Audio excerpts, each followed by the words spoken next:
Di sini saya memilih kemampuan literasi sesuai dari laporan rapor pendidikan saya. Coba kita buka rapor pendidikan atau rekomendasi PBD dari sekolah saya. Hambatan yang mungkin terjadi berkaitan dengan implementasi program. Ini adalah hambatan yang mungkin terjadi jika kita melaksanakan program ini.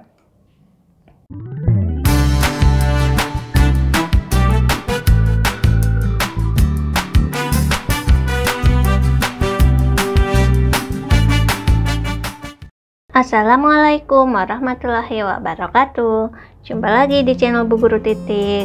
Pada video kali ini saya akan memberikan contoh dokumen aksi nyata untuk topik implementasi perencanaan untuk pendidikan berkualitas. Di sini saya memilih pilihan aksi nyata untuk guru, yaitu melakukan praktik identifikasi, refleksi, dan benahi. Ini untuk guru. Dan rincian kegiatan untuk pilihan aksi nyata ini adalah: pertama, kita menyiapkan dokumen dari laporan rapor pendidikan dan juga dokumen rekomendasi PBD yang diunduh dari platform rapor pendidikan. Kemudian kita juga menyiapkan dokumen kosong untuk menuliskan proses identifikasi, refleksi, dan benahi. Kita diminta untuk menjawab pertanyaan-pertanyaan seperti ini. Yang pertama adalah identifikasi, yaitu indikator prioritas mana yang memperoleh capaian yang belum baik, kondisi atau fakta apa saja yang Ibu dan Bapak temukan di satuan pendidikan terkait capaian ini, lalu ceritakan hasil amatan masing-masing. Kemudian yang kedua yaitu refleksi. Indikator mana yang ternyata merupakan akar masalah yang erat kaitannya dengan indikator prioritas yang belum baik tersebut. Kondisi atau fakta apa saja yang Ibu dan Bapak temukan di satuan pendidikan terkait indikator akar masalah ini. Lalu yang ketiga adalah benahi. Program apa yang paling tepat sebagai solusi untuk meningkatkan capaian indikator akar masalah tersebut? Siapa penerima manfaat langsung dari program tersebut? Sumber daya apa saja yang dimiliki oleh satuan pendidikan untuk mendukung terlaksananya program tersebut? Dan juga hambatan apa yang mungkin terjadi dan perlu diantisipasi untuk implementasi program.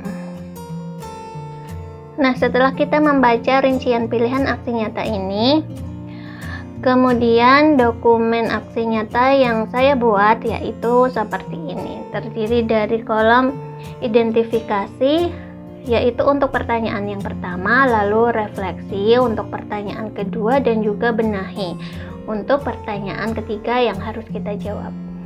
Pada kolom pertama ini adalah indikator prioritas yang belum baik.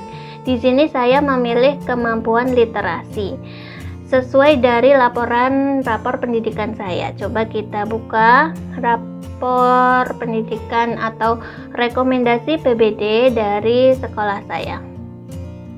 Nah, saya memilih indikator ini kemampuan numerasi karena berada di bawah kompetensi minimum. Kemudian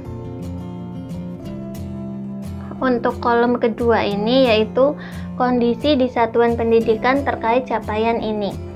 Di sini saya menuliskan kemampuan literasi sebagian besar peserta didik masih rendah.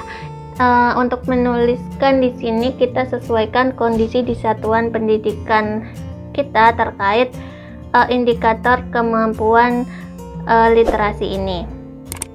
Selanjutnya untuk kolom indikator akar masalah, kita kembali ke rekomendasi PBD. Saya mengambil dari akar masalah yang ada di kolom akar masalah ini, lalu saya pastekan di indikator akar masalah. Dan untuk mengisi kondisi di satuan kolom kondisi di satuan pendidikan terkait indikator akar masalah ini, kita sesuaikan kondisi di sekolah kita masing-masing. Kemudian untuk Pertanyaan yang ketiga yaitu benahi. Pada kolom program yang paling tepat sebagai solusi akar masalah, di sini saya juga mengambil dari rekomendasi ini. Jadi di sini banyak rekomendasi dan kita memilih dari sekian banyak rekomendasi ini yang paling sesuai dan efektif sesuai dengan kebutuhan dan kemampuan satuan pendidikan kita. Di sini saya memilih rekomendasi yang pertama, rekomendasi benahi yang pertama ini yaitu pemanfaatan platform Merdeka Mengajar untuk peningkatan kapasitas guru dan kepala sekolah terkait materi numerasi. Selanjutnya, untuk mengisi kolom penerima manfaat program, di sini kita isikan siapa yang mendapatkan manfaat dari program ini. Maka saya tuliskan kepala sekolah, guru, siswa, dan satuan pendidikan. Kemudian pada kolom sumber daya yang dimiliki satuan pendidikan berkaitan dengan program, yaitu kita tuliskan sumber daya yang dimiliki oleh sekolah kita berkaitan dengan program ini, yaitu saya menuliskan setiap guru memiliki HP Android yang dapat digunakan untuk mengakses platform Merdeka Mengajar. Setelah itu, pada kolom hambatan yang mungkin terjadi berkaitan dengan implementasi program, ini adalah hambatan yang mungkin terjadi jika kita melaksanakan program ini. Jadi saya tuliskan ketidaktersediaan layanan internet karena memang di sekolah saya belum berlangganan layanan internet. Begitupun untuk indikator kedua dan ketiga ini kita sesuaikan dengan apa yang ada di rekomendasi PPD ini di satuan pendidikan kita dan juga kondisi real di sekolah kita seperti apa untuk mengisi kolom ini, dan ini. Kita sesuaikan dengan apa yang ada di satuan pendidikan kita masing-masing. Jadi seperti itu teman-teman contoh dokumen aksi nyata pada topik implementasi perencanaan untuk pendidikan berkualitas, yaitu pilihan aksi nyata melakukan praktik identifikasi, refleksi, dan benahi untuk guru. Bagi teman-teman yang baru mengunjungi channel saya, jangan lupa untuk dukung channel saya dengan cara subscribe dan nyalakan tombol lonceng notifikasinya untuk mendapatkan notifikasi pemberitahuan video terbaru dari saya selanjutnya. Terima kasih, semoga video kali ini bermanfaat. Sampai jumpa di video selanjutnya.